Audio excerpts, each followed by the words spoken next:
I tried to get rich off jokes about money, but I couldn't cash in on any of them. If you laughed at that joke, then I know a good counselor that I can refer you to. Welcome to Brilliant Fools. This episode is going to be all about money, in particular, one saying that I know you've heard before, which is you can't serve God and money. That was said by Jesus in Matthew chapter 6, verse 24. And before we get into that too much, I really want to just kind of take some time to look at the ways that I've seen, various ways that I've seen the church deal with this and the church, people in the church view this when it comes to money. First and foremost, starting with it's wrong to be rich, essentially. Like being poor or being broke, being poorer is spiritually better. It's more spiritual to have less money, if that makes sense. And then once I started thinking back on my life, I started thinking, that actually seems a bit odd to me because some of the most money enslaved people I've known that serve money the most are actually some of the poorest people I've known too. The ones that have had the least and they are enslaved by it. Their minds are thinking about it all the time. How am I going to get money? How am I going to get more?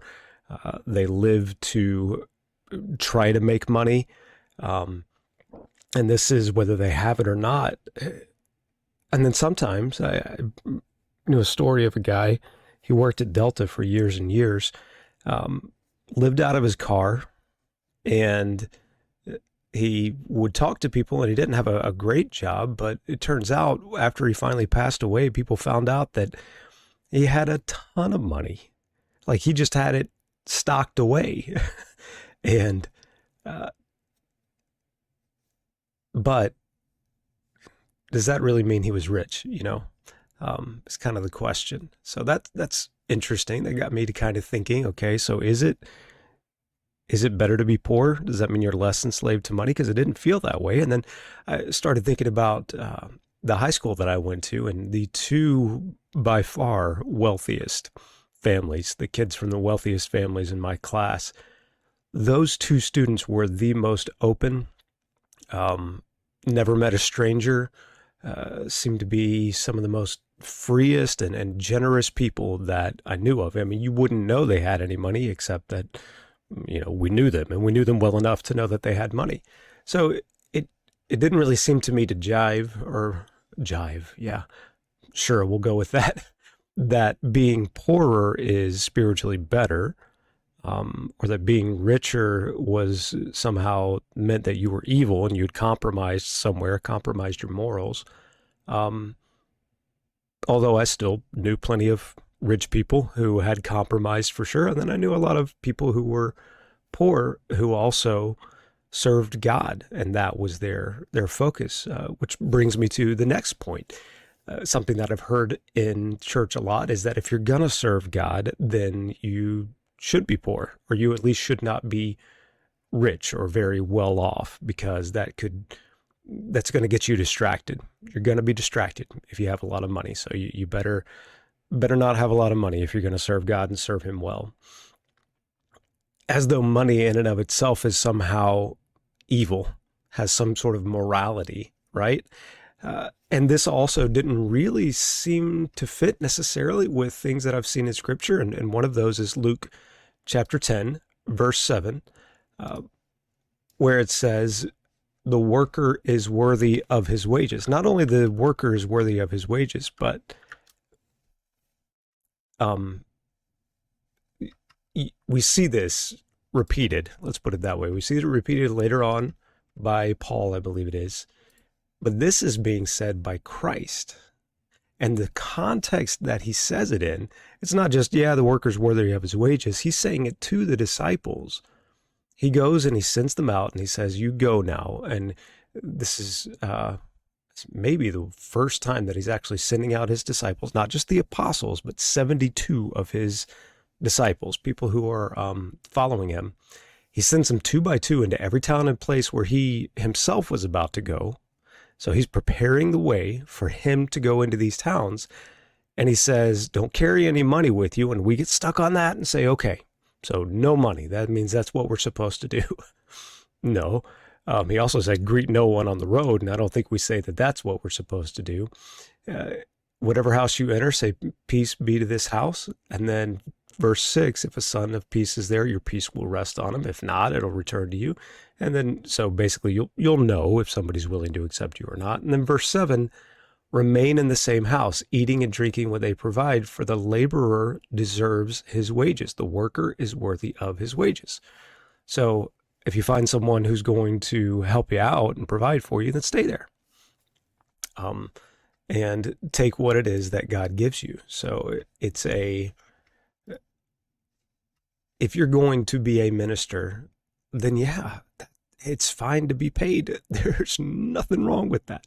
Not only is there nothing wrong with that, but I don't think God has any desire to see his children, and especially those who are, wanting to be a part of what he's doing in the world. I don't think he has any desire to see them suffer in poverty or suffer through money, or it can be a distraction in and of itself, right? Which there's another point. Don't muzzle the ox, right? Don't muzzle the ox while he's feeding. And that comes out of 1 Timothy chapter 5. 1 Timothy chapter 5, verse 18. And let me pull that up really quickly. Should have had this up already, but I'm here now. So, look at that. 1 Timothy 5:18 says, the scripture says, you shall not muzzle an ox when it treads out the grain, and the laborer deserves his wages. Oh, look at that. There it is again, right? So maybe it is Paul talking to Timothy where he quotes Christ, but he's also talking about, I believe the reference here is Deuteronomy. And so basically, while someone is serving, make sure they also get taken care of is the sense, right? And Paul is telling this to Timothy. So you've got this context of Timothy going into service, and Paul's saying, look, you should be paid as well. But he's then talking about the elders as well, and he lays out the whole thing of who should be an elder right before he says this in verse 17, right before this verse where he says, don't muzzle an ox. He says, let the elders who rule well be considered worthy of double honor, especially those who labor in preaching and teaching. Okay. So if you're doing well and you're laboring well, you should be worthy of double honor. And I think, and that's right after that, he says the worker's worthy of his wages.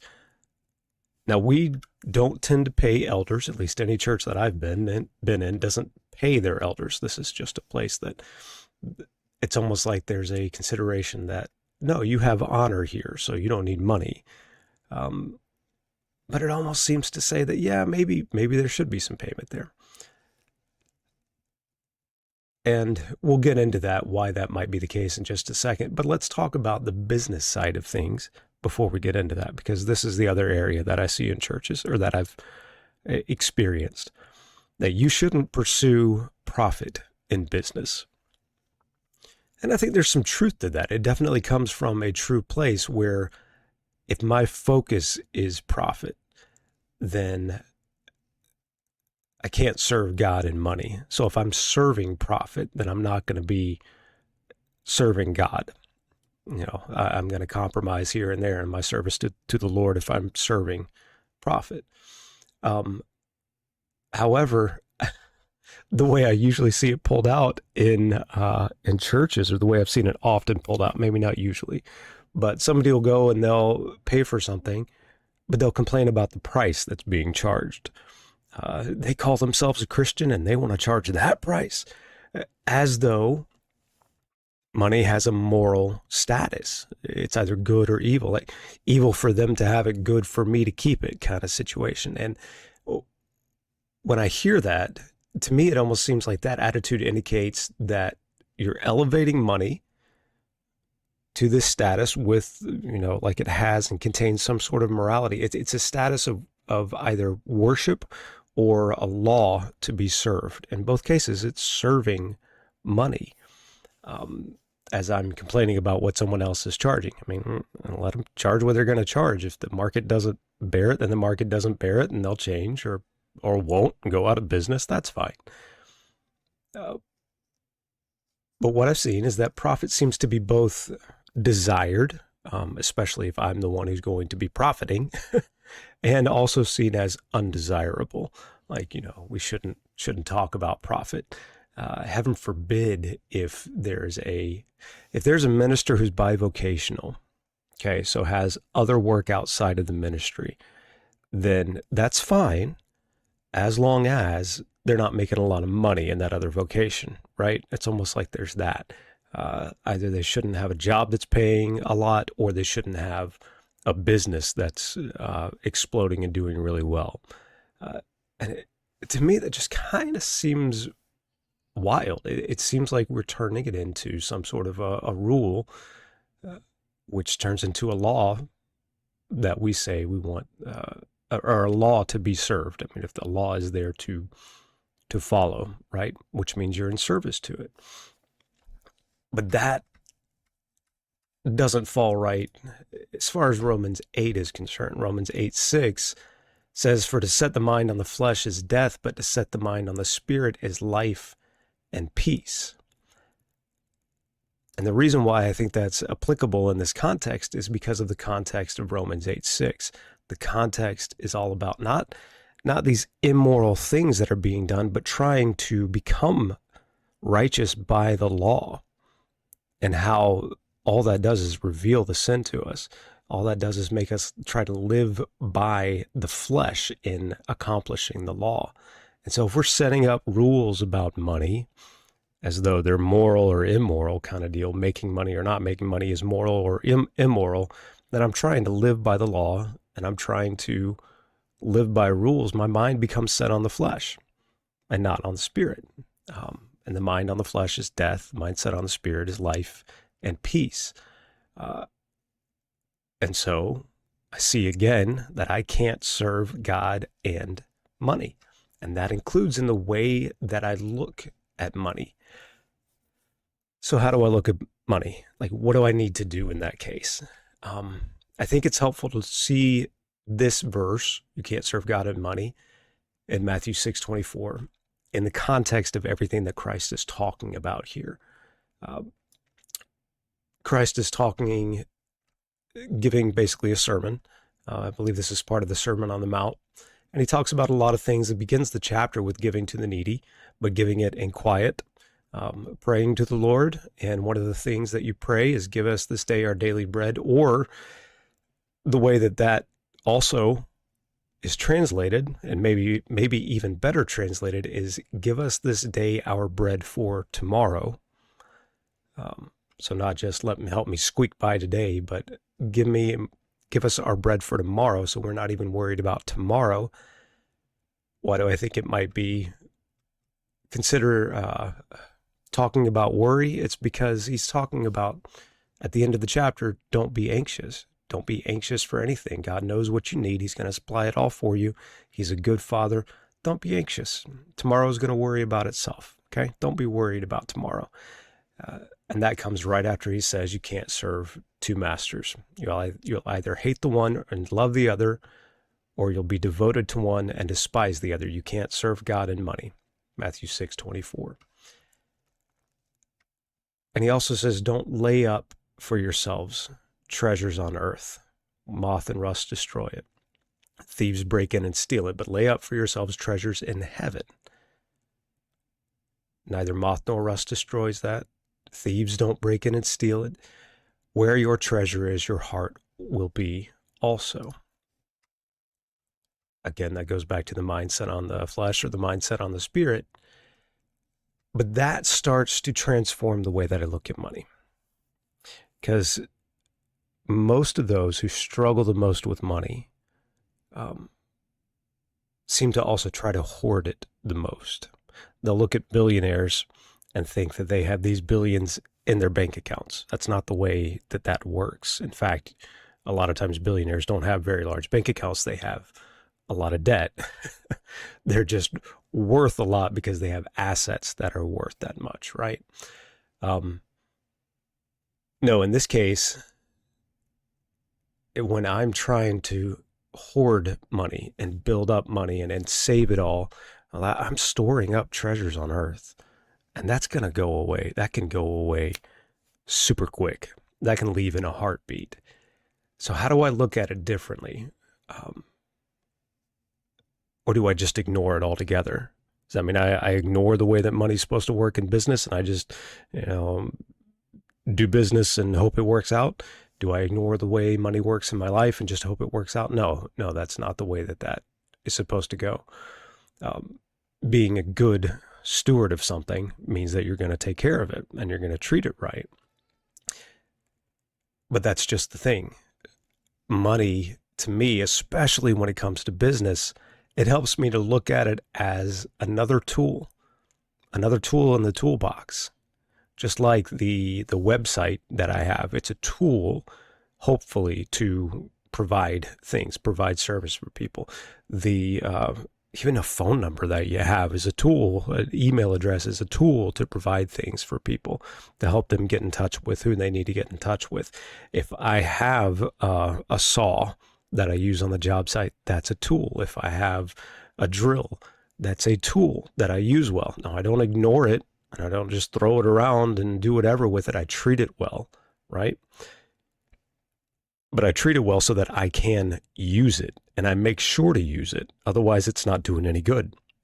That's the same thing with money. If I store up my treasure on earth and just try to build up that bank account and that bank balance, then it's not doing me any good, and it's not helping anyone. If I go out and buy rental houses, does that mean I've just bought up all these assets and now I'm storing up all these treasures on earth? Well, if I'm actually renting them out at at least a fair price, then no, I think at that point, they become tools that I'm using. I'm not storing them up, but other people are actually being helped by what I'm doing in that case. So that's how it helps me to look at money and really everything in my business. Okay, are the things that are the assets that I have in my business, the money-making things, be they tangible or intangible, whatever, am I using them as tools, or am I just storing them up and accumulating and accumulating? I got to tell you, my tendency, if I'm not careful, if I'm not thinking about it, my tendency is just to accumulate and try to accumulate. And that doesn't do anyone any good. It doesn't do me any good. And that just reveals to me that my focus is not kingdom focused. It's not heaven focused. It's not spirit focused. I'm focused on the flesh. I'm focused here on earth. And moth and rust are going to destroy that. Those are things, if I build them up, they'll be burned in the fire, right? So let's look at money then as a tool to be used as opposed to an end to pursue in and of itself. That's the way it helps me to look at this. I can't serve God and money. I'm going to love one and hate the other. But let me know. What do you think?